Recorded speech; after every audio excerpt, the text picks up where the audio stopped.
Bonjour, j'ai déjà parlé de la configuration d'un serveur DNS sous Linux. J'avais expliqué qu'à la maison, si on fait beaucoup d'essais, c'est quand même bien pratique de pouvoir enregistrer les machines par leur nom.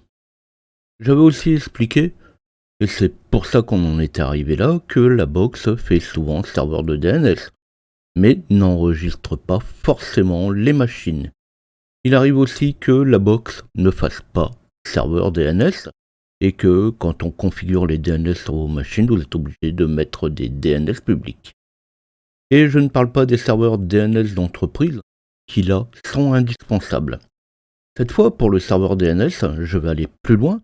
Je vais le configurer de manière à pouvoir ajouter des enregistrements de manière dynamique, mais aussi depuis une autre machine.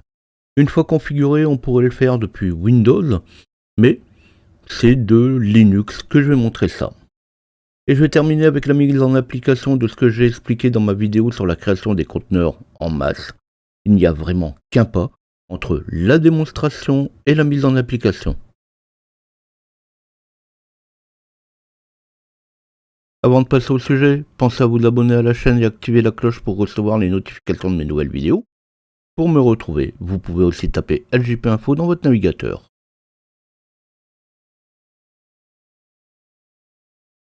Comme environnement, je vais reprendre ma machine, celle que j'avais utilisée pour le PXE, mon point d'accès Wi-Fi, mon serveur de certificat. Tant qu'à faire, j'ai déjà sous la main tout ce qu'il me faut. Et bien sûr, j'ai un serveur de DNS déjà tout configuré. Alors pour le coup, j'y ai quand même changé la clé. Pas question non plus que je vous donne ma clé d'enregistrement DNS, bien que vous ne pourrez pas faire grand chose avec. C'est un DNS en .loc et je n'y ai que mon loisel.loc de configurer.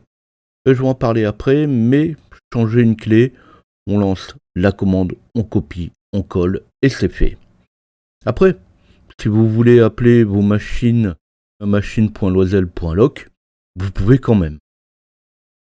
Je m'y suis connecté en SSH pour appliquer tout ça.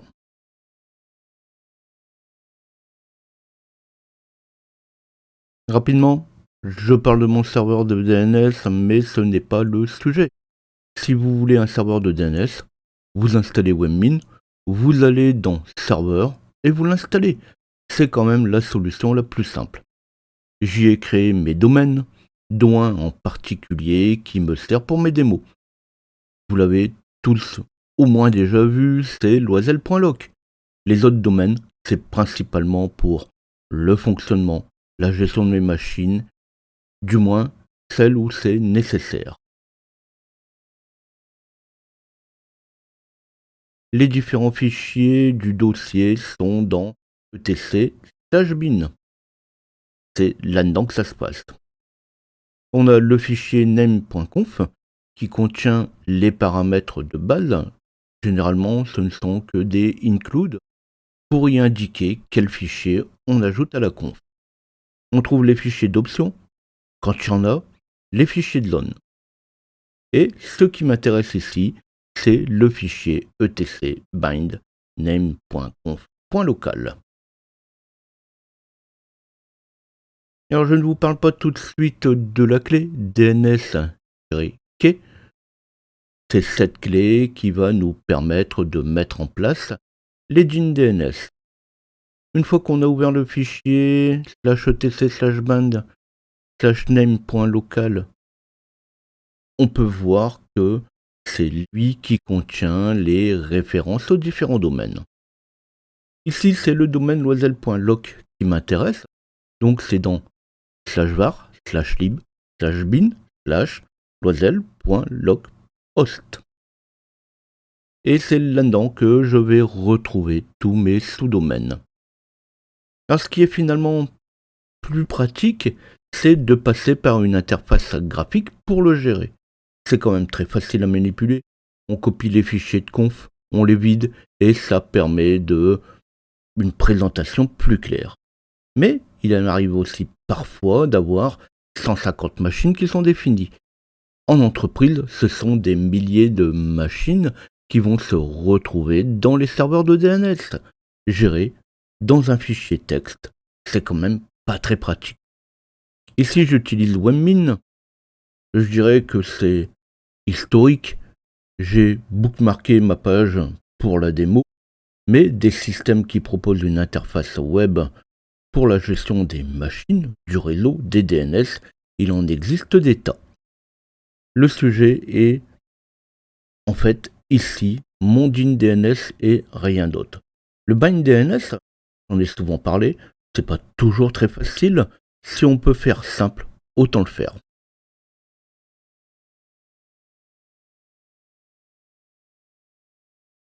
J'ai donc un serveur DNS opérationnel. Je vais donc pouvoir configurer une clé qui va me permettre de me connecter à mon serveur DNS pour lui dire d'ajouter, par exemple, un enregistrement. Alors pour ça, on va utiliser la commande ddns-congen. Si vous ne la trouvez pas, elle est dans /usr/bin. J'ai juste rajouté le chemin au PAF de manière à ne pas être embêté avec. La commande va alors me fournir une clé avec un petit bout de code qui me dit d'aller le mettre dans le fichier named. C'est le fichier etc/bindname.conf que j'ai montré tout à l'heure. Il me dit alors de mettre cette clé dans un fichier qu'on pourrait appeler clé par exemple, avec un etc/bind/k-nsupdate. C'est vraiment l'exemple. Pour terminer, là où j'ai ma zone, la zone que je désire mettre en dynamique, pour moi c'est le fichier etcbindname.conf.local, il me dit de rajouter le code correspondant. Alors pour moi les clés et secrets correspondants sont déjà dans mon fichier name, mais la commande que je viens de montrer, c'est exactement pareil. J'aurais tapé la commande, je récupère les différentes configurations, je les rajoute à mon name.conf et je rajoute le bout de code dans name.local ou à l'emplacement que je veux gérer les DNS. Alors pour moi, c'est key ddns-key. Alors bien sûr, on peut l'appeler comme on veut. Et puis, derrière, j'ai mon secret. Donc ça, c'est celle que j'ai changée. Et update-policy, donc ça c'est quand on va lui dire de mettre à jour la stratégie, on va lui dire d'autoriser la clé DDNSK pour toutes les sub-zones. C'est pour ça que j'ai un zone sub any. Alors bien sûr, on va pouvoir générer autant de clés qu'on veut. Vous pouvez surtout mettre d'autres noms pour vos clés. Une pour un domaine, une autre pour un autre domaine. Bien sûr, une fois qu'on aura fait les différentes modifications, il faudra quand même redémarrer le service dès qu'on va faire un changement.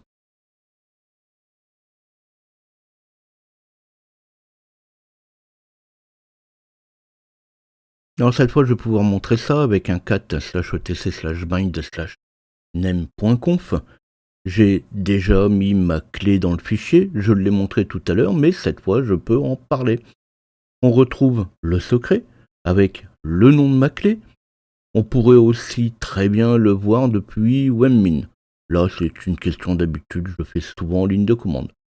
Puis, dans mon conf local, que je montre avec un cat/etc/bind/name.conf.local, dans ma zone loisel lock, puisque c'est ma zone loisel lock qui m'intéresse, mais c'est ce que je disais, je pourrais le mettre dans n'importe quelle autre zone, j'ai ajouté update policy avec mon grand DDNS qui est zone sub any. Donc j'ai rajouté la clé telle qu'on me l'a donnée. Avec le nom de ma clé, dont je pourrais mettre le nom de la clé de mon choix, avec d'autres paramètres aussi, pourquoi pas. Alors je vais pas plus loin sur mon serveur, mais je peux aussi créer mon fichier de clés sur mon serveur si je veux exécuter directement mes commandes dessus. Je vais pas m'attarder avec ça car je vais de toute façon montrer comment le faire sur un poste client.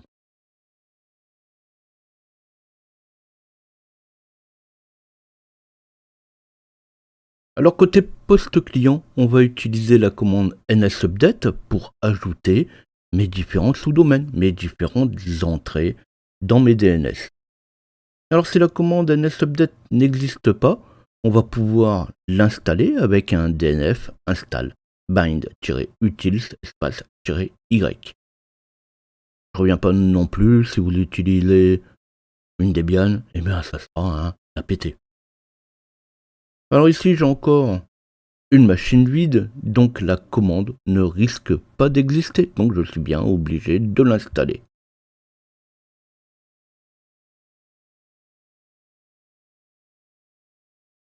Une fois que c'est fait, à l'emplacement que je veux, je vais rajouter mon fichier de clé. Là je vais mettre dans etc PKI, simplement parce que c'est là-dedans qu'on y met les clés en général. Mais vous pouvez mettre cette clé où vous voulez, avec votre script d'enregistrement par exemple. Donc là ici je vais faire un vi espace /etc /pki nsupdate-k. Et là je vais faire un copier-coller de ma clé. Donc on le met tel qu'on l'a mis dans notre fichier name.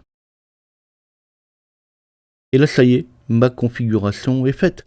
Il ne me reste plus qu'à rajouter des enregistrements. Alors bien sûr on va rajouter des enregistrements au travers du nsupdate qu'on vient d'installer.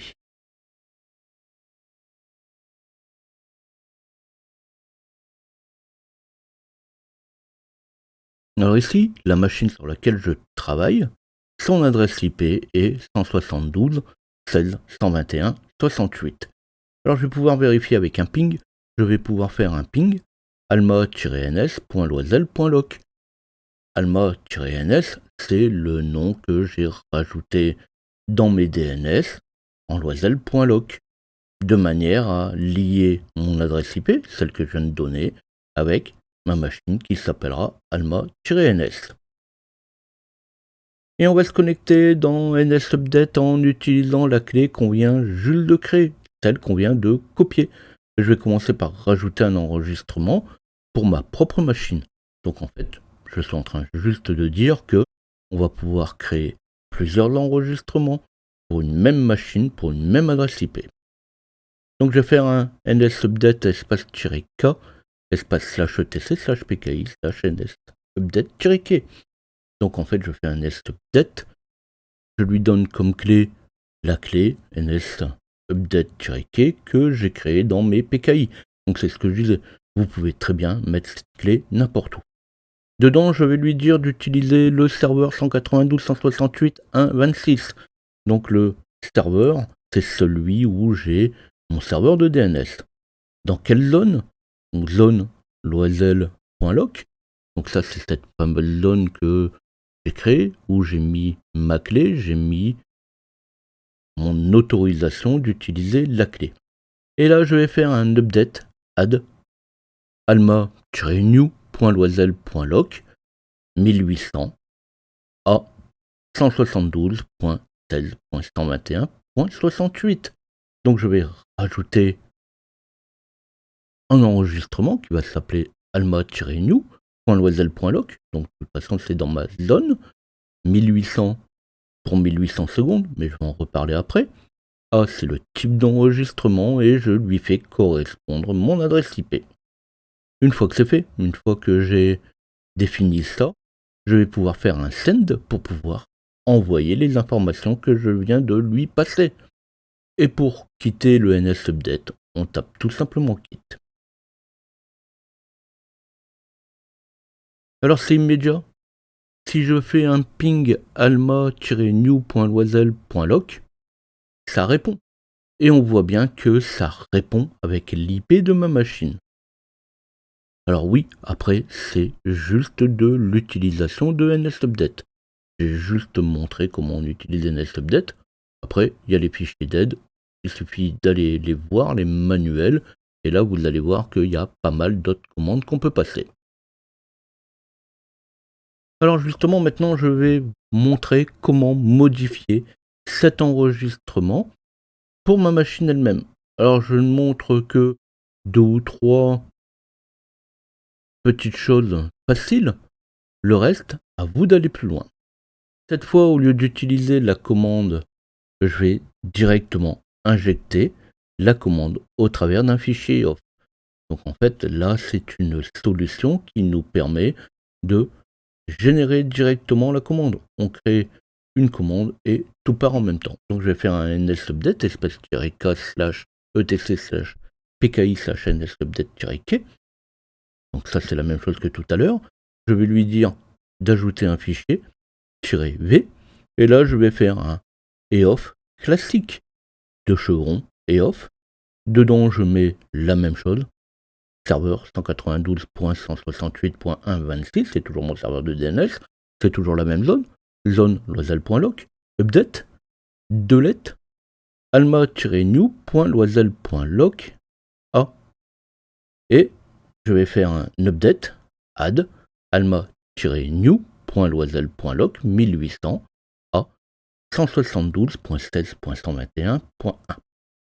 Et je termine avec un send et un eof. Alors, je viens de montrer, pour pouvoir faire un update, on est d'abord obligé de supprimer l'enregistrement précédent. C'est pour ça que j'ai fait un update, delete, alma-new.loisel.loc A, et je fais un update juste derrière. Et là, cette fois, je vais pouvoir refaire un ping alma-new.loisel.loc. Alors bon, là, c'est une démo en temps réel. Le TTL de mon adresse DNS, celle que j'ai rajoutée tout à l'heure, est de 1800 secondes. Ça fait un peu moins d'une demi-heure. Une vérification sera faite, alors uniquement après une demi-heure. Donc, oui, j'aurais pu mettre 10 minutes, j'aurais pu montrer aussi sur un autre serveur. Donc là, en fait, la mise à jour de mes DNS ne se fera que une fois que mon temps de vie de mon adresse DNS aura expiré. Donc pendant encore une demi-heure, je vais toujours pinguer au même endroit.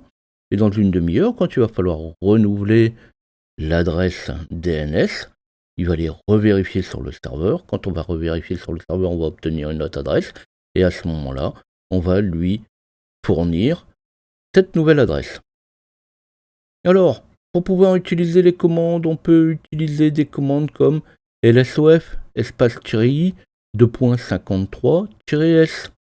Donc ça, c'est ce qu'on a installé. Sinon, on peut faire un système d-resolve espace-flush cache.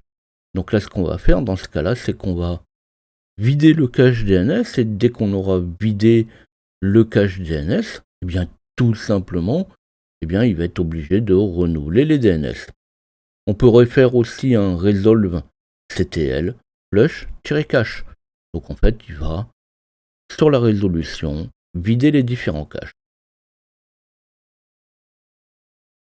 Alors on va pouvoir aller le faire sous Windows. Comme on n'a plus besoin de ma machine sur Windows, on pourra vider le cache avec un ipconfig //flushdns. Donc c'est pareil, on peut toujours forcer les DNS à le vider. Donc ça, c'est vraiment pour la démo, puisque de toute façon en temps réel on ne le fait pas. On attend tout simplement et puis on ne change pas comme ça une adresse IP avec un DNS. Donc cette fois, si je fais un ping alma-new.loisel.loc, on voit bien qu'il pointe sur l'adresse qu'on a donnée. Alors forcément elle n'est pas bonne, donc ça ne va pas répondre. Mais là, maintenant, vous avez tout en main pour pouvoir appliquer. Eh bien, justement, on va appliquer ce qu'on vient de voir là.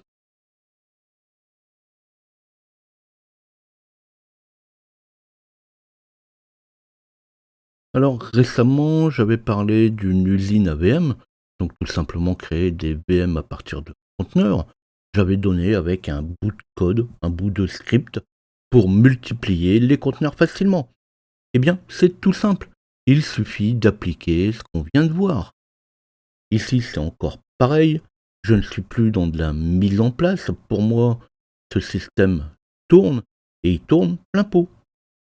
Donc je ne fais que montrer cette mise en application. Donc je vais me connecter directement sur mon serveur Kubernetes avec un SSH Kubernetes. Dedans, je vais faire un sudo su pour me connecter et je vais aller dans route YAML. Là, si je fais un ls, on va voir mes différents fichiers et mes différents scripts. Alors entre autres, j'ai créé un script juste pour faire mes enregistrements DNS. Donc celui-là, je l'ai appelé nsupdate-name. Donc je vais faire un cat nsupdate-name.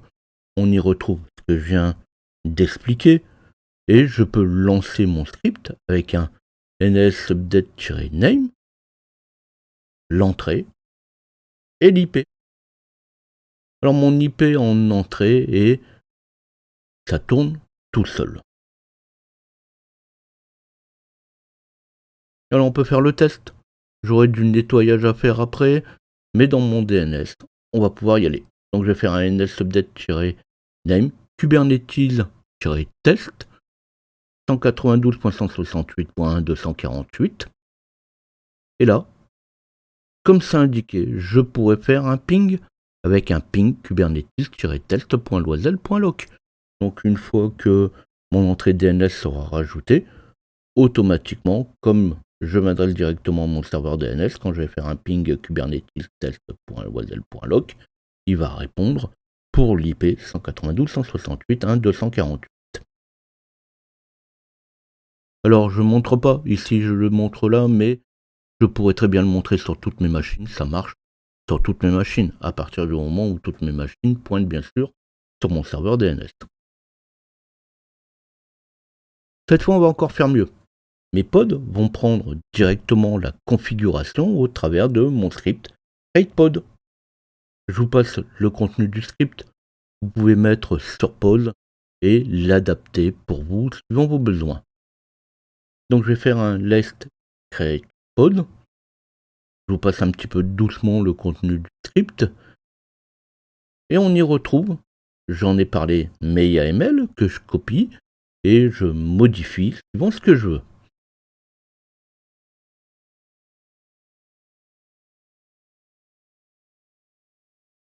Alors bien sûr ici, ce qui m'intéresse dans ce script, c'est la fin. Donc je vais attendre quand je vais lancer mon script, je vais attendre alors que mon pod me fournisse une adresse IP. Et quand ça sera fait, je pourrai m'y connecter directement en SSH sans même avoir besoin de l'adresse, puisque l'adresse sera mise directement dans les DNS. Alors bien sûr, je vais faire la démo. Je lance mon CreatePod, je lui rajoute Alma 1. Donc en fait, je vais utiliser mon fichier de création d'Alma et il va me créer une machine qui s'appelle Alma 1. On va attendre quelques secondes que le pod soit créé. Donc là, moi j'ai mis une temporisation. Il essaye, il revient. Au bout de quelques secondes, il recommence. Et dès lors que mon pod fournit une adresse IP, je vais pouvoir faire mon enregistrement.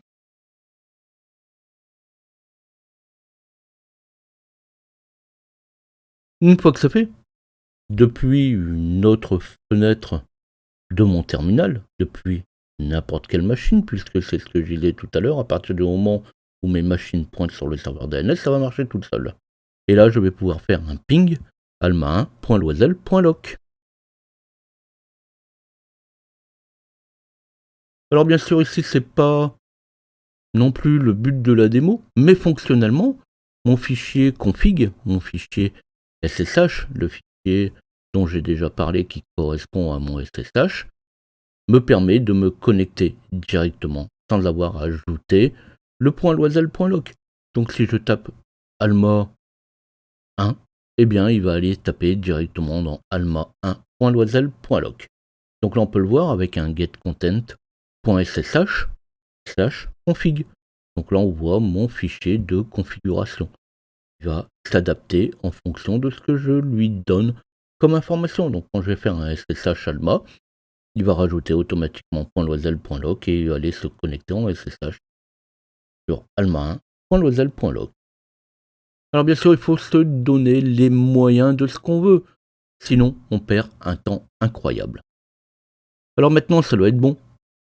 Depuis que je parle, ma machine Alma a dû être créée, donc je vais pouvoir faire un SSH alma1.loisel.loc. Et bien sûr, dedans, puisque de toute façon, tous les fichiers sont installés en même temps que mon pod, je vais pouvoir faire un ping kubernetes-test.loisel.loc. Et bien sûr, pour quitter, je fais un exit.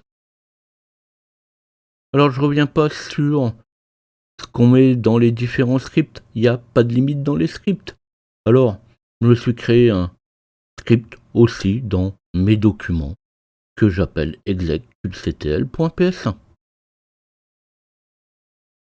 Et là, vous pouvez voir que mon alma-ns que j'ai utilisé avant pour mes différents exemples n'est rien d'autre aussi qu'un pod. En fait, depuis le début, je travaille sur un pod que j'ai créé de la même manière et j'ai rajouté tout simplement le DNS dessus avec mon script de création de mes pods.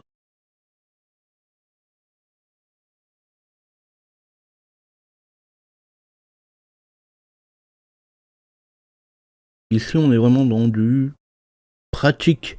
Je ne reviens pas sur mon script de création de pod, ce n'est pas le sujet du jour. Donc côté DNS, j'y ai quand même mis des IP en double, bouger un nom, créer un autre. Je vais juste me rendre dans Webmin et aller voir ce que ça donne.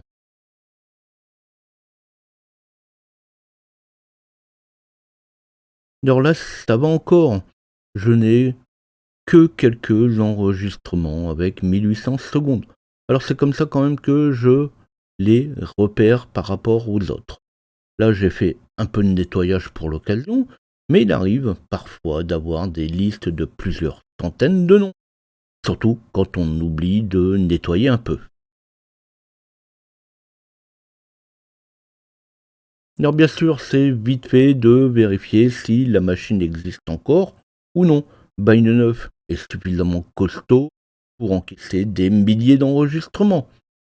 Mais on peut alors penser, une fois de temps en temps, quand même, d'y faire un peu de nettoyage. On coche et on supprime, ça va très vite.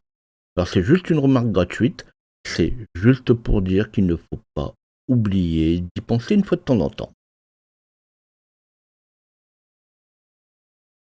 Alors justement ici pour mon serveur de DNS, j'ai quand même mis un beau bazar dans ma conf.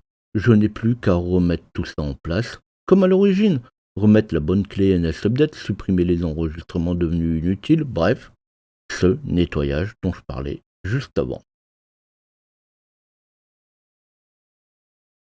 Si l'information vous a plu, eh bien, pensez à liker. Encore une fois, surtout, ça va me permettre de savoir si je peux aller plus loin.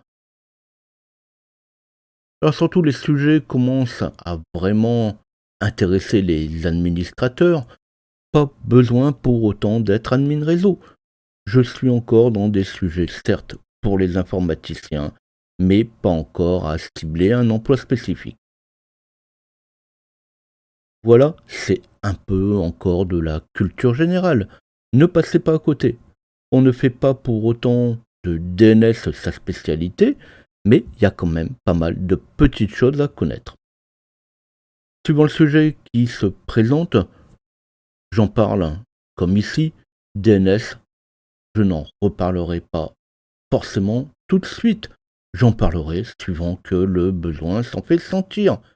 Mais ça, ce n'est que le sujet du moment. Alors, ne vous attendez pas à une nouvelle vidéo prochainement sur le sujet. La réponse à vos questions ne viendra peut-être pas tout de suite. Alors, si vous avez des questions, des remarques, des difficultés, je dirais, comme d'habitude, je n'ai pas forcément réponse à tout. Mes connaissances ne sont pas non plus illimitées, je peux oublier quelque chose aussi en cours de route. Laissez tout ça sous la vidéo.